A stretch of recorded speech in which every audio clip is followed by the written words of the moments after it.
Assalamualaikum Salih-salihah, apa kabarnya? Mudah-mudahan semua dalam keadaan sehat walafiat, dalam kondisi terbaik insya Allah. Amin. Hari ini Bu Hera akan bercerita tentang kisah Nabi Ibrahim. Nabi Ibrahim adalah putra dari seorang pembuat patung yang bernama Azar. Dia tinggal di daerah yang bernama Babilonia dengan rajanya bernama Namrud. Namrud ini adalah seorang raja yang zolim. Zolim ini adalah senang sekali berbuat buruk kepada para penduduknya. Ya. Suatu hari, Raja Namrud bermimpi ketika tidur. Mahkotanya diambil oleh seorang anak kecil. Karena ketakutan, kemudian Raja Namrud memerintahkan kepada seluruh penduduk negeri, jangan ada yang melahirkan anak laki-laki. Kalau tidak akan dibiarkan hidup anak laki-lakinya. Nah, kemudian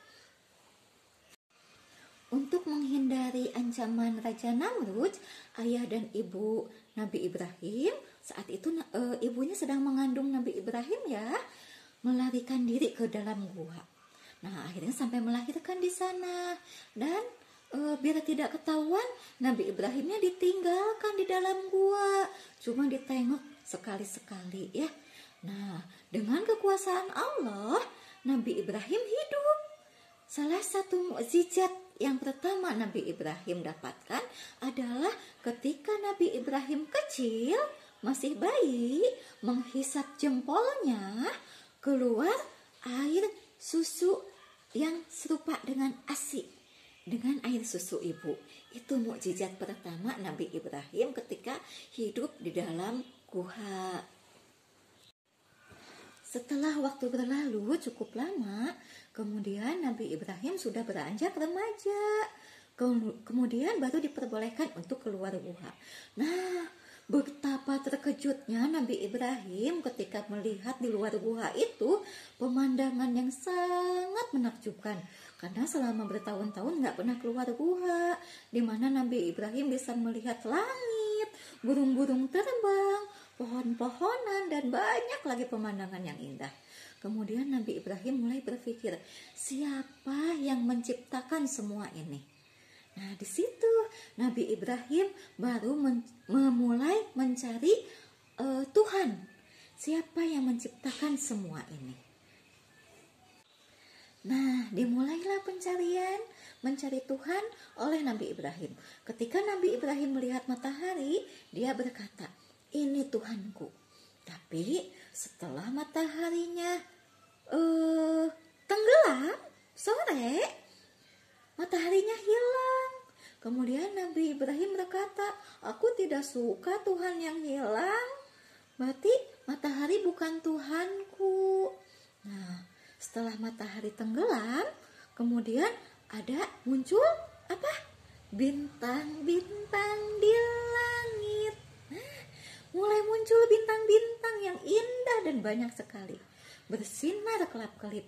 Terpesona Nabi Ibrahim, kemudian berkata, mungkin ini Tuhanku yang menciptakan alam dan seisinya.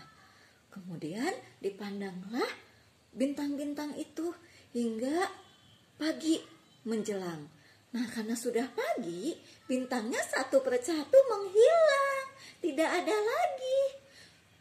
Kemudian yang kedua kalinya Nabi Ibrahim berkata, aku tidak suka Tuhan yang hilang.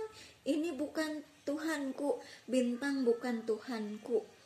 Nah, setelah itu Nabi Ibrahim kemudian melihat apa? Melihat bulan yang sangat terang, yang sangat besar. Kemudian berkata, pasti ini Tuhanku. Tuhanku yang menciptakan alam semesta. Tapi lagi-lagi Nabi Ibrahim kecewa karena ketika pagi-pagi lagi-lagi bulan itu juga hilang. Ya, kemudian Nabi Ibrahim berkata, lantas siapa Tuhanku? Ini bukan Tuhanku. Tuhanku tidak mungkin menghilang. Ya, Kemudian mulailah Nabi Ibrahim berpikir bahwa matahari, bulan, bintang dan semua benda yang ada di dunia ini bukan Tuhan, itu hanya ciptaan Tuhan. Jadi ada Tuhan yang menciptakan mereka. Nah, di sini Allah memberi ilham kepada Nabi Ibrahim bahwa yang menciptakan alam dan seisinya adalah Allah. Nah, di situ Nabi Ibrahim baru mengenal Allah, bahwa Tuhan dia adalah Allah. Tuhan yang menciptakan alam semesta adalah Allah. Maka mulailah Nabi Ibrahim dengan petunjuk dari Allah langsung mulai menyembah kepada Allah.